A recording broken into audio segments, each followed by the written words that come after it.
Moi, je suis un membre d'une association des juristes et des praticiens dans le droit d'immigration.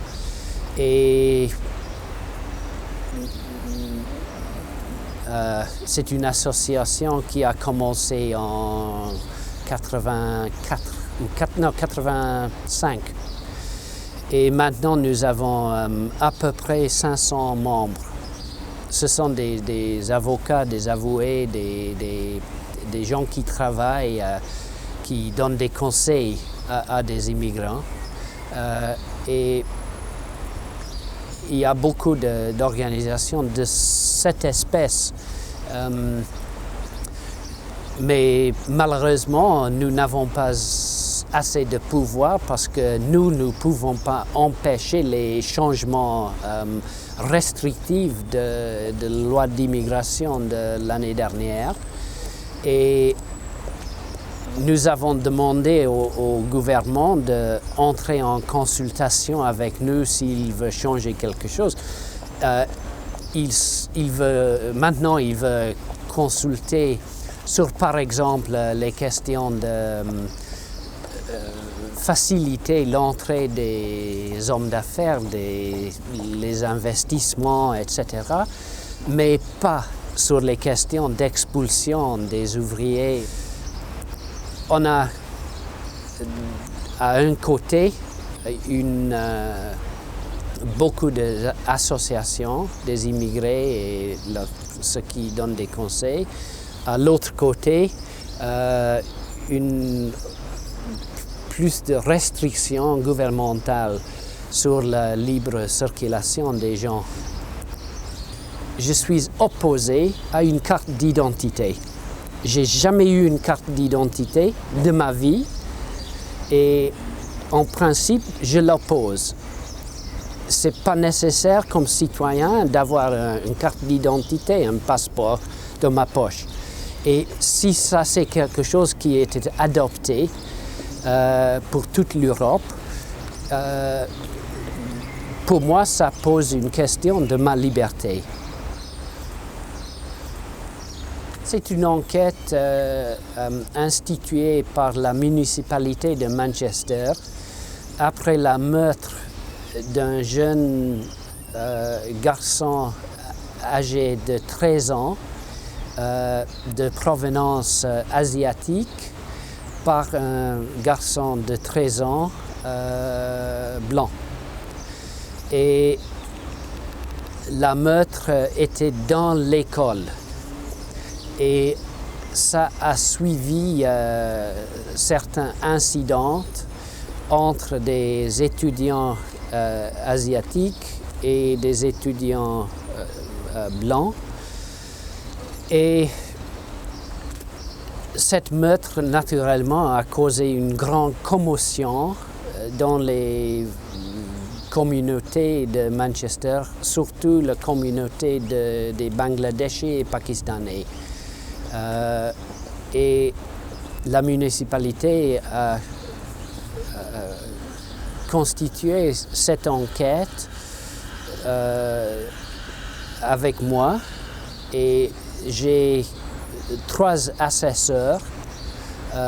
Moi, je ne travaille pas dans l'éducation, mais les assesseurs sont tous des gens avec beaucoup d'expérience dans ce champ.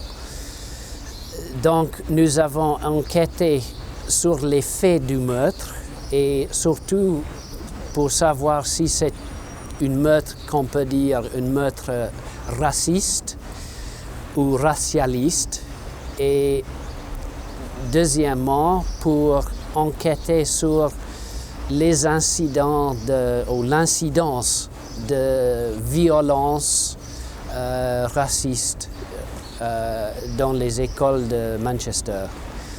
Et nous avons découvert qu'il y avait beaucoup des incidents de racistes, mais ce n'était pas quelque chose qui a dominé les rapports entre les étudiants, mais néanmoins c'était quelque chose à un niveau assez sérieux pour demander l'attention et des politiques antiracistes dans les écoles.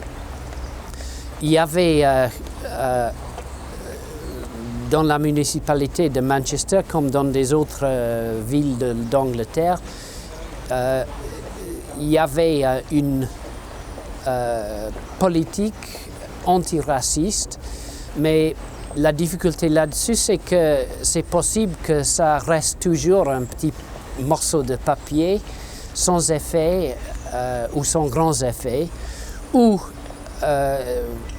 il peut avoir les résultats contraires.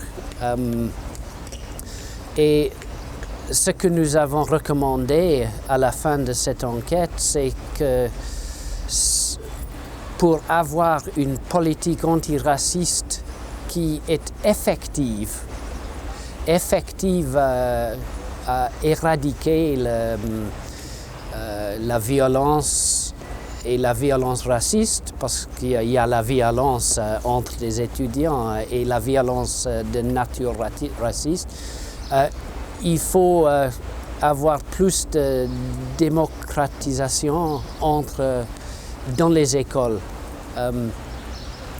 Les écoles, je ne sais pas si c'est la même chose en France, mais les écoles en Angleterre sont autoritaires. Bon. Et on a découvert, nous avons découvert qu'il y a beaucoup d'incidents d'une nature raciste entre des élèves et les enseignants, les professeurs n'en savent rien. Pas du tout, n'en savent rien. Donc, si on n'engage pas les étudiants dans la formulation d'une politique antiraciste, leurs parents, les professeurs et aussi les cadres dans l'école, ça doit être ineffectif.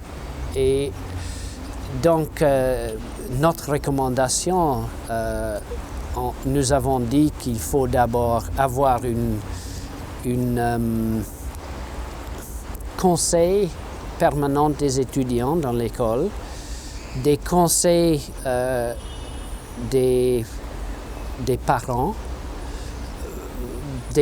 blancs et noirs, des étudiants blancs et noirs, pour discuter ces questions et formuler des politiques antiracistes. L'enseignement antiraciste est devenu directement des émeutes de Brixton et surtout sur le rapport de Lord Scarman sur ces émeutes.